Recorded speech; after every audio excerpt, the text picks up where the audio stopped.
Nobody paid much attention to Ruth Anderson. She served lunch from 10:50 to 1:15, and then she drove home. 18 years.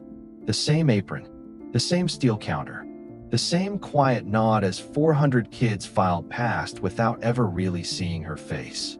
Then, on a Thursday in March, a woman walked into the front office holding a folded letter against her chest, like it might blow away if she loosened her grip. She asked the secretary a strange question. Could she read something out loud? Not to a classroom, to the whole staff. They called Ruth up from the kitchen. She came down the hallway, wiping her hands on her apron, certain she'd done something wrong. She was already rehearsing an apology in her head. A dropped tray, a complaint, something. She had no idea the woman standing by that door had been waiting 11 years just to say her name out loud. And she had no idea that, in about 4 minutes, everything she believed about her own small life was going to be taken apart in front of her, one sentence at a time. Here's the thing about a woman like Ruth Anderson. You've met her. You just don't remember it. She's the one behind the glass at your kid's school. The one at the church potluck refilling the coffee before anyone thinks to ask. The one who's been at the same job for 2 decades and never once made it into the yearbook, because nobody thought to put her there. Ruth was 59 that spring. She'd buried her husband, Walt, for years earlier, in the fall, when the leaves were coming down. Since then, the house had gotten quiet in the way that houses do. She kept the porch light on out of habit. She still made coffee for 2 some mornings and poured 1 cup down the sink before she caught herself. So the school mattered more than anyone knew. Those kids were the noise in her day, the reason to put the apron on. She got there at 6, long before the buses. She'd unlock the kitchen, turn on the ovens, and start the same way she always did, checking the list. Because there was always a list. Every school has one, though most people never see it. The list of kids whose lunch accounts have gone negative. Kids whose parents forgot, or couldn't, or were too proud to fill out the form. In a lot of districts, a kid on that list gets pulled out of the hot line in front of everybody and handed a cold cheese sandwich instead. A little public shame, served at 11 in the morning, so a 7-year-old learns exactly where his family stands. Ruth hated that list. She hated it in a specific, personal way that the principal never understood and never once asked about. Because Ruth had been on a list like that herself. A long time ago, in a different town, in a different decade, when she was a skinny girl with a father who drank the grocery money, and a mother who worked nights and a stomach that growled so loud in class, she used to press her arm against it so the other kids wouldn't hear.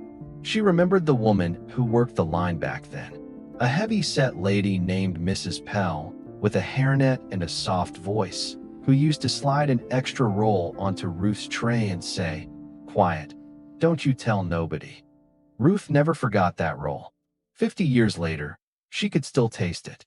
So when Ruth Anderson stood in that kitchen at 6 in the morning, reading the list of kids who owed money they didn't have, she wasn't just reading names. She was looking for herself. And 11 years ago, one name on that list had stopped her cold. The name was Kessler, Danny Kessler, 2nd grade. She knew the family a little, the way you know families in a small town. Not the details, just the shape of them. A young mother, Diane, always moving fast, always tired, working the register at the gas station out on Route 9, and then, Ruth had heard, a second shift somewhere at night. No father around that anyone mentioned. The boy came through her line that first week of September in a coat too big for him and shoes that had been somebody else's first. He didn't ask for much. That was the thing Ruth noticed. The hungry ones never ask for much. They've already learned that asking costs you something. His account went red by the 2nd week, and Ruth made a decision that morning that she never told a single soul about. Not the principal, not Walt, not the woman at church she told everything else to. She'd think about that decision for 11 years. She just didn't know that, on the other side of town, so would someone else. Now, back to that Thursday in March. The woman in the office was Diane Kessler, though nobody at the school recognized her at first, because 11 years does a lot to a person. She was steadier now, heavier in a healthy way, wearing a decent coat and a wedding ring that hadn't been there before. Life had gotten easier for Diane, finally, the slow way it sometimes does. But she hadn't come about the easy years. She'd come about the hard ones. Principal Reeves came out of his office when the secretary waved him over. He was a careful man, the kind who'd learned to get nervous when a parent shows up unannounced with a letter and a certain look on her face. He asked if everything was all right. He asked if there was a problem he could help with. Diane said no. No problem. She said she'd been trying to work up the nerve to do this for a long time, and that if she didn't do it today, she was afraid she never would. Then she asked, again, if she could gather the staff, just for a few minutes, before lunch. There's a moment in a school office, mid-morning, when the building goes quiet and the halls are empty and everyone can feel that something is about to tip one way or the other. Reeves felt it. He looked at this woman's hands, at how tightly she was holding that single folded page, and something in him decided to say yes. He should have said no. That was the safe answer, the answer 20 years of administration had trained into him. You don't hand your building over to a stranger with a letter. You don't gather your staff for something you can't see coming. But Reeves had a daughter of his own, about the age this woman must have been when whatever happened to her happened, and something about the way she stood there made the rule feel small. He made the call over the intercom.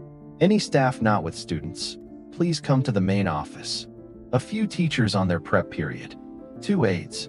The office ladies. Frank, the custodian, who happened to be mopping the front hall. 9, maybe 10 people, drifting in, glancing at each other, wondering what they'd done. And then Diane said the part that made Reeves' stomach turn. There's one more, she said. The most important one. I need the woman who works in the kitchen. The lunch lady. She paused. I'm sorry. I never knew her name. 18 years, and the woman didn't have a name. Reeves picked up the phone and called down to the cafeteria. Ruth was elbow deep in a sink of steel pans when the phone rang. She dried her hands. She heard the words, up to the office, and her heart did the thing hearts do at 59 when authority calls you by surprise.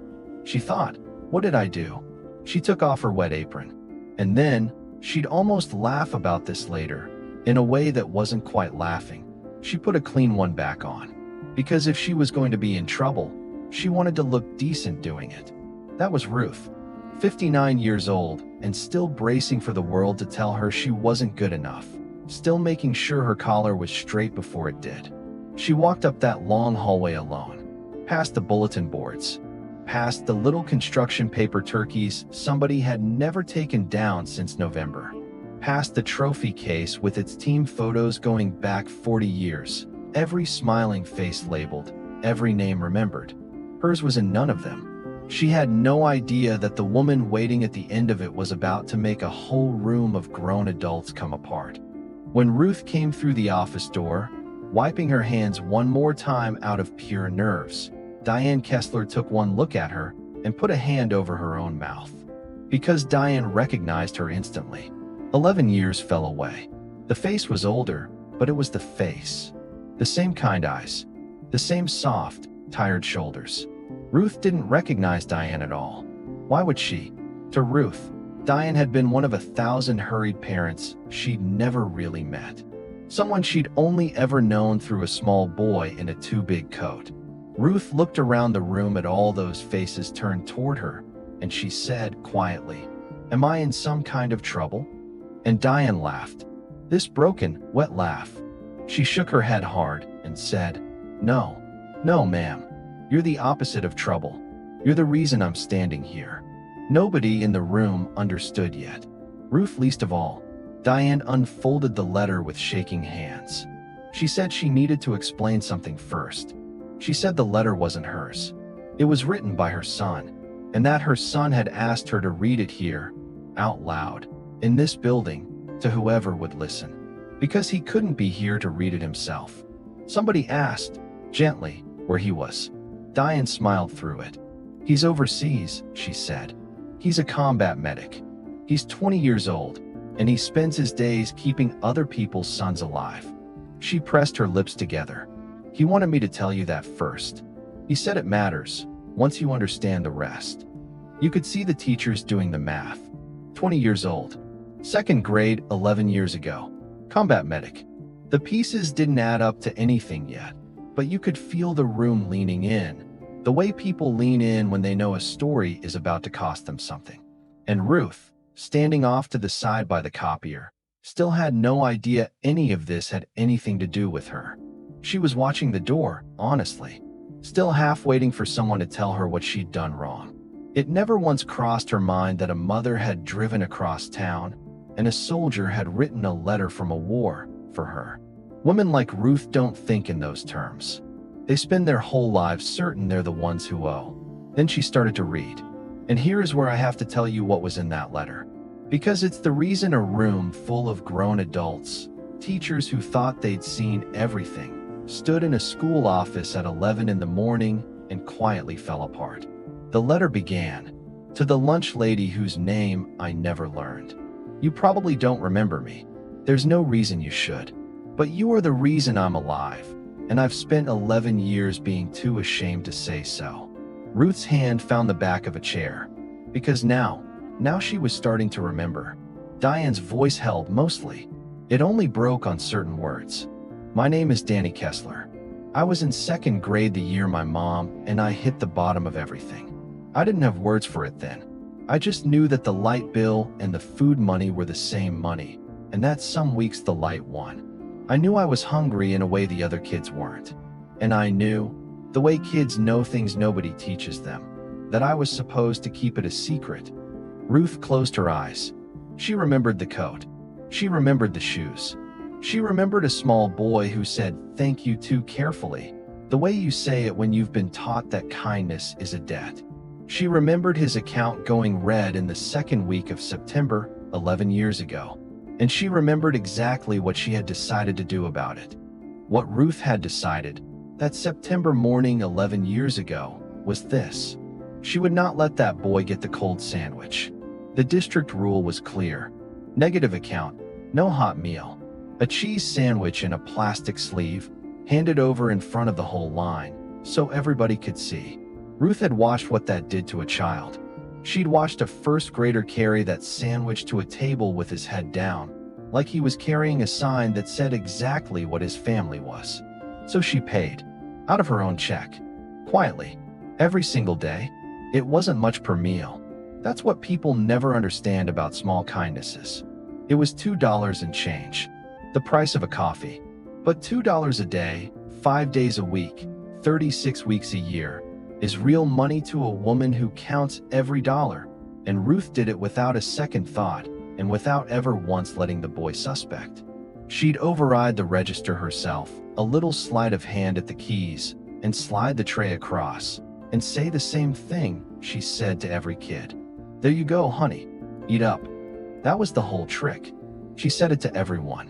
So the boy who was being rescued sounded exactly like the boy who wasn't. No one at that table ever knew which kids Ruth was quietly carrying. That was the point. Dignity, she'd have told you if she ever talked about it, which she didn't, costs almost nothing. You just have to care enough to protect it. Danny's letter said it plainer than Ruth ever could have. Diane read it with her chin trembling. "Every day I went through that line certain that this was the day I'd get caught. That this was the day the register would beep and everyone would know. And every day, somehow, it didn't beep. I got the same hot tray as everybody else. The same pizza on Fridays. The same everything. I thought I was lucky. I thought maybe my mom had figured something out. I found out years later that it was you. You paid for me." A woman making almost nothing paid for a boy she didn't know, so that boy could sit down at a table and just be normal for 25 minutes a day. The room was very quiet now. "But that's not even the part one need you to hear," the letter went on.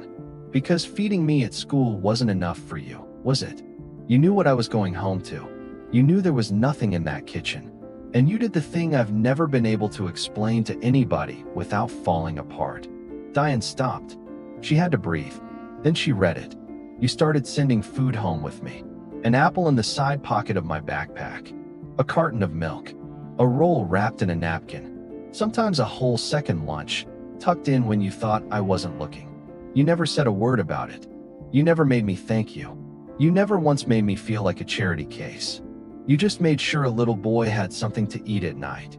Diane looked up from the page, and she said to Ruth, in front of everyone, "I never knew where that food came from. Danny would come home, and there'd be an apple, a roll. He told me a friend gave it to him. For 11 years I thought some kid was sharing his lunch." Her voice cracked all the way through. "It was you. The whole time. It was you. And I never even knew your name to say thank you." Ruth Anderson, who had spent 18 years being invisible, stood in the middle of that room with tears running down a face nobody had ever really looked at. And Danny's letter wasn't done. Here's what nobody in that office knew. What Ruth would never have told them. 11 years ago, Ruth and Walt Anderson were not doing well themselves. Walt's hours had been cut at the plant. They were the kind of careful where you know the price of everything, where you drive clear across town because the milk is 30 cents less. Ruth covered that boy's lunch on a budget that already had no room in it. She did it by going without small things. A haircut she skipped. A coat she wore one more winter. Walt figured out where a little of the money was going, eventually, the way a husband does. Ruth braced herself for the fight. Walt didn't fight. Walt just said, "How much does the boy need?" And then he started skipping his own small things too. They never had children of their own. That was a quiet grief in the Anderson house, one they'd stopped talking about years before. And here was this boy, this stranger's boy, and feeding him was the closest thing to it they ever got. Walt understood that without Ruth having to explain a word of it. So it wasn't only Ruth who fed Danny Kessler. It was Walt too, a man Danny never met, a man who'd been dead 4 years now, who had gone without so a kid across town wouldn't have to. On Sunday nights, Ruth would tell Walt about her week, and somewhere in it she'd mention the Kessler boy, how he was looking, whether the color had come back into his face. Walt started asking after him by name, the way you ask after someone you love. "How's our Danny doing?" he'd say, and neither of them ever remarked on the word "our," because it was the only place in their marriage that word ever got to live. Ruth thought about that as she stood there. She thought, Walt should be here for this. Walt should get to hear this. 22 years they were married, and he never got to know that the boy he asked about every Sunday grew up to run into gunfire to save strangers. That the food they skipped so a stranger's kid could eat had bought the world a man like that. But Diane was still reading. And now the letter turned toward Diane's own part of the story. And this is where the second person in that room began to break. Because Diane had a confession too. The letter said, "Mom, I know you're the one reading this, so I need to say something to you, in front of these people. You were drowning back then. I know that now. I was too little to understand it then, but I understand it now. You worked 2 jobs, and you still cried in the car where you thought I couldn't hear you. You were 19 when you had me. You were a kid raising a kid." Diane's hands were shaking so hard the paper rattled. "There was a night," the letter went on, "that you don't know I remember. I was maybe 8. You thought I was asleep.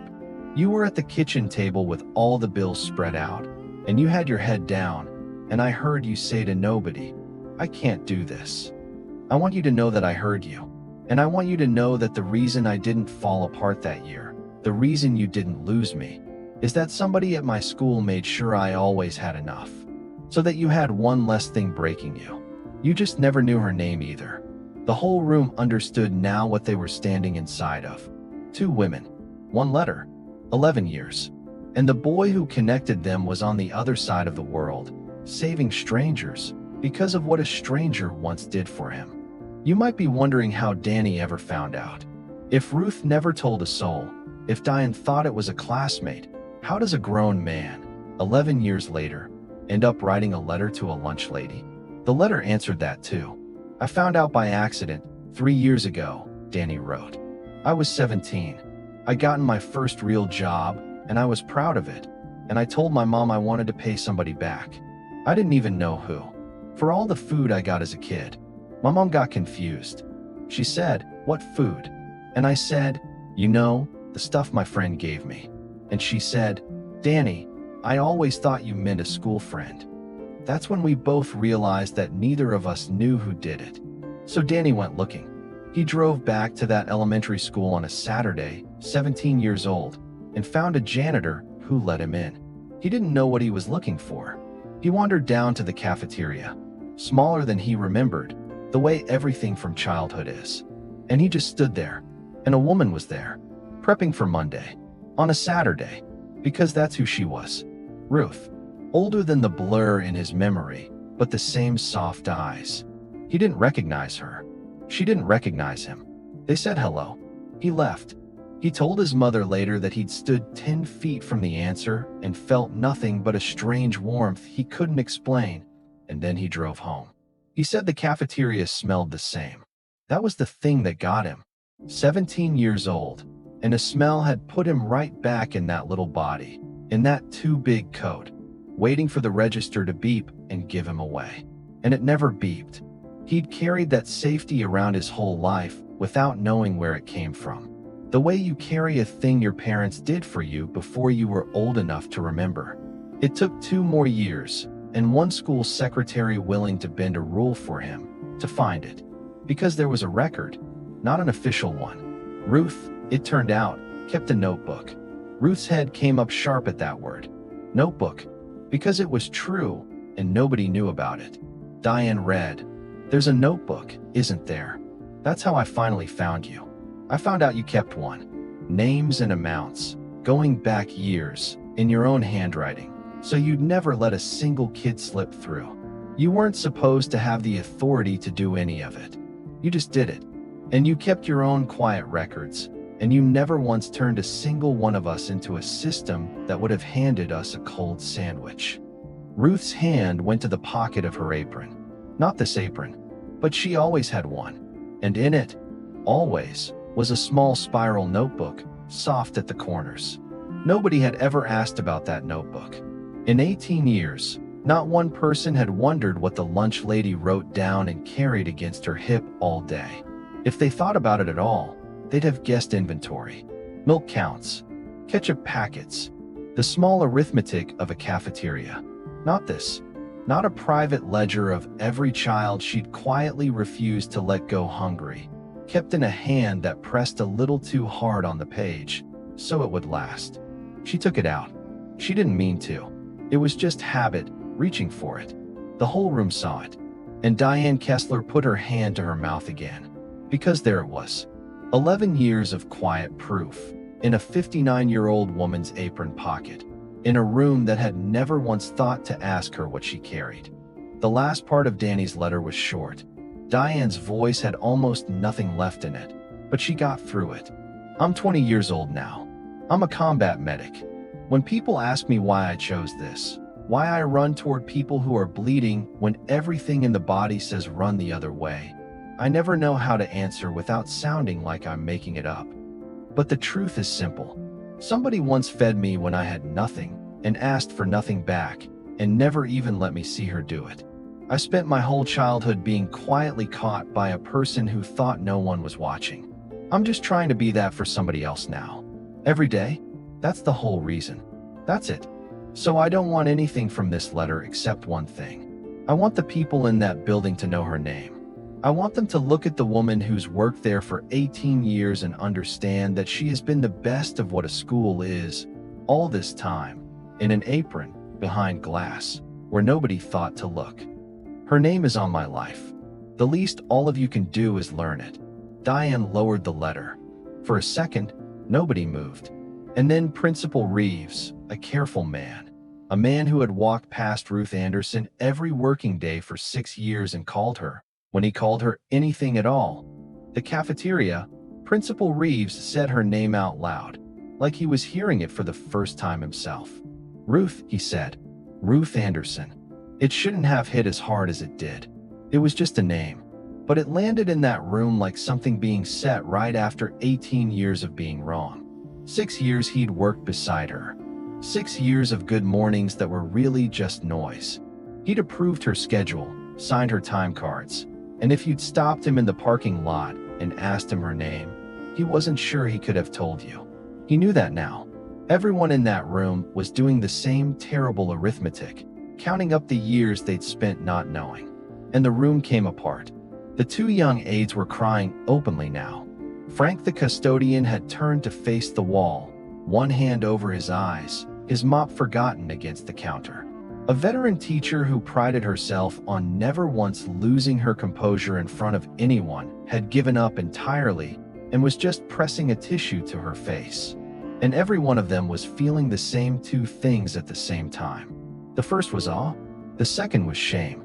Because how do you stand in a building for years, right next to a person like this, and never once really see her? That's the part that got them. Not only what Ruth had done, but that she'd done it in total silence, while every one of them looked right through her every single day for years. There was no reward in it. No one was ever going to find out. She hadn't done it to be found out. She'd done it because a hungry kid was standing in front of her, and she had the power to fix it. And so she did, the same way you'd catch a glass before it hit the floor.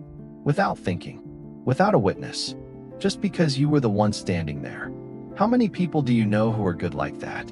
Good when the lights are off and the cameras are gone, and there's no version of the story that ever comes back to them? That's the rarest thing there is.